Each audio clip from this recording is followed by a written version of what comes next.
Admiral Exivtar of the Galactic Confederacy squinted at the display, mandibles clicking in frustration. The human vessel shouldn't be there. It couldn't be there. According to all intelligence reports, humans were at least 50 cycles away from achieving such technology. Confirm sensor readings, he ordered, 7 eyes blinking in sequence. Readings confirmed, Admiral, his science officer replied. The vessel matches no known human blueprint. Energy signatures suggest weaponry and propulsion systems beyond their technological development curve. The sleek black ship hung in space before them, impossibly elegant against the backdrop of stars. No visible engines, no external weapons arrays, just smooth obsidian surfaces that seemed to drink in light rather than reflect it. The human vessel, designation HSS Prometheus, had appeared at the edge of the disputed Cygnus sector without warning. The Confederacy's most advanced detection grid hadn't picked up its approach, it simply materialized, as if stepping through a door in space-time itself. Open communications, Exivtar commanded. His flagship, the inevitable Conquest, represented the pinnacle of Confederacy military might, a dreadnought-class vessel with enough firepower to glass a small moon. Yet something about the tiny human ship made his exoskeleton prickle with unease.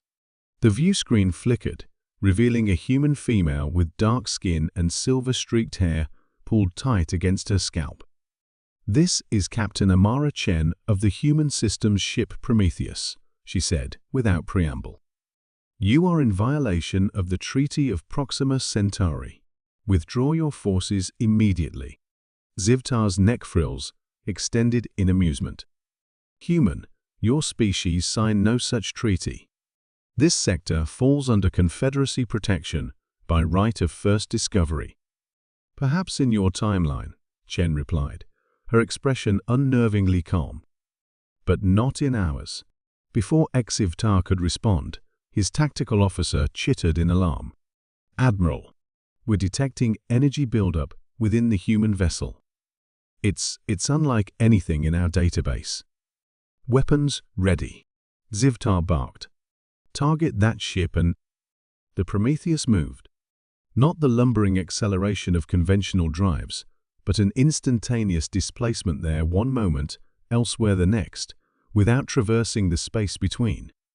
"Impossible," whispered the science officer.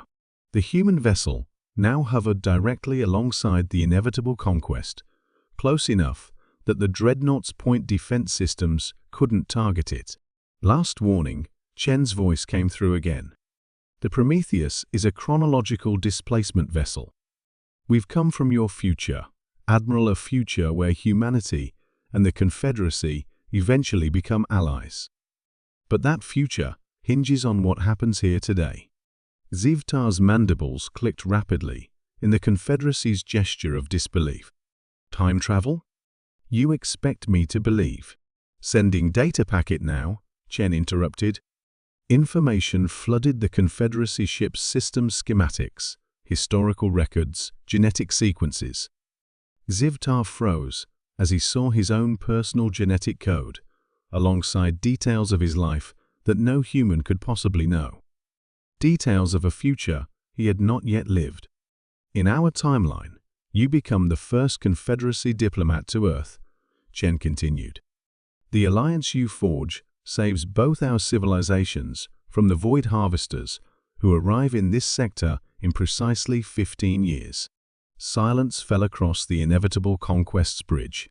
"How do we know this isn't some elaborate deception?" Zivtar finally asked, though his voice lacked conviction. Chen smiled slightly. "You don't. That's where faith comes in, Admiral. But consider this, if humans possess technology advanced enough to fake all this data, wouldn't we already be advanced enough to defeat you in conventional battle?" The science officer approached Exivtar, multifaceted eyes wide. "Admiral, these equations, they solve gravitational coherence problems our scientists have struggled with for generations. This information alone is beyond priceless." Zivtar stared at the impossible human ship. A vessel so advanced it shouldn't exist yet. But it did exist. And if humans could master time itself, perhaps the Confederacy had indeed misjudged their potential allies. "Stand down weapons," he ordered, "and prepare my diplomatic shuttle." Sometimes the future arrived early.